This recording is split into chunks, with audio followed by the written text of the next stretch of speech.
Voilà, dans cette vidéo, on va faire des expériences avec ce petit modèle de voiture à l'hydrogène. Hydrocar, la voilà. C'est une petite voiture démonstrative avec une selle à combustible. Vous le voyez ici. On la verra mieux plus tard.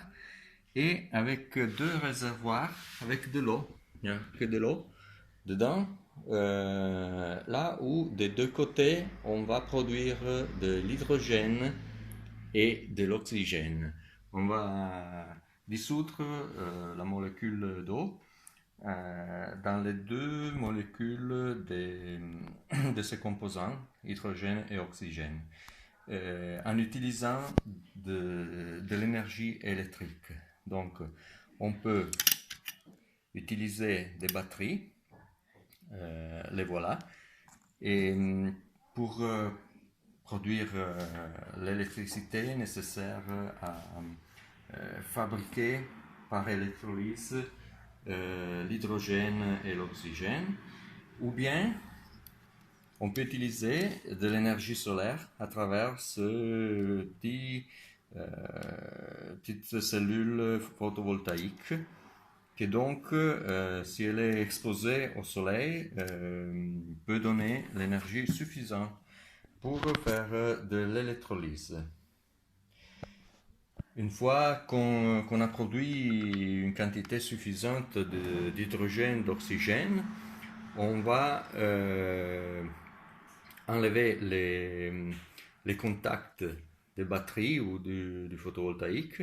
On va mettre les contacts du moteur électrique, qui va faire tourner les roues de la voiture, la roue centrale, et va allumer aussi deux LED, deux ampoules LED, comme ça on peut voir l'effet. Donc on va tout de suite dehors pour produire l'hydrogène et l'oxygène par source solaire. Et me voilà, je me suis mis au soleil avec ma cellule photovoltaïque, la voiture est toujours là. Je n'ai pas encore branché les deux contacts, mais je vais le faire là maintenant. Alors, voilà, le positif est déjà branché. Je vais brancher le négatif. Je mets la cellule au soleil et on va regarder dans le réservoir. Voilà, le contact est branché et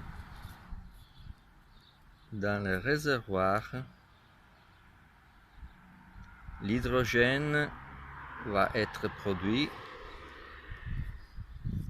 aussi comme l'oxygène. Mieux mesuré et la quantité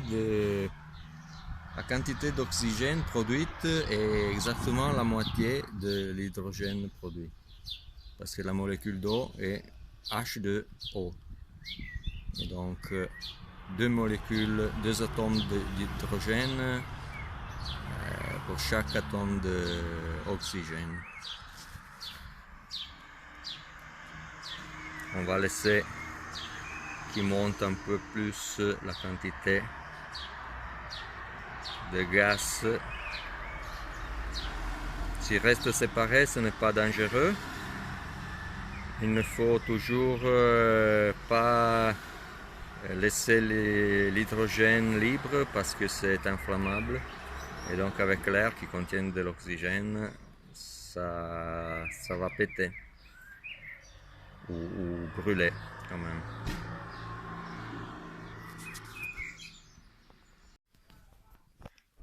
Et nous voici encore à l'intérieur où on peut brancher les électrodes du moteur Il y a aussi un disjoncteur, donc ça ne démarre pas tout de suite. Mais si je vais tourner le switch, et voilà que la voiture marche. Donc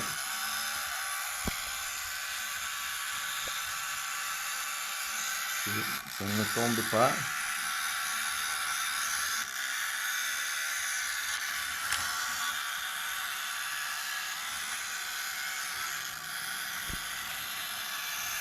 Oh, elle a envie de tomber.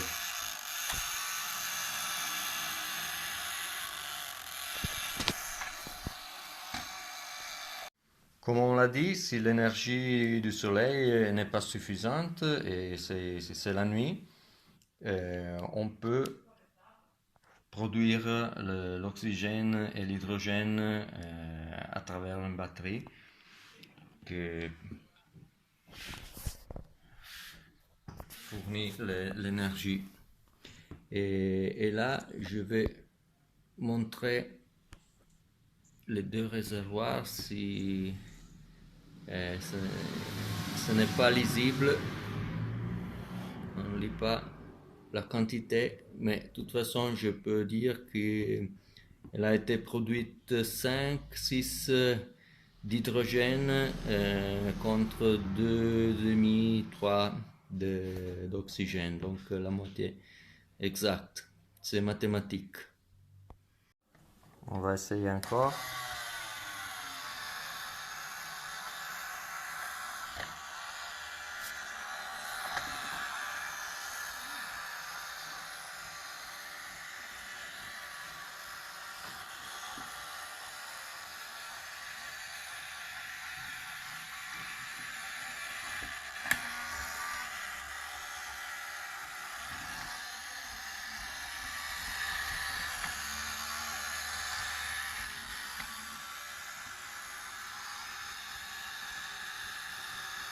La voiture qui tourne en haut et soleil.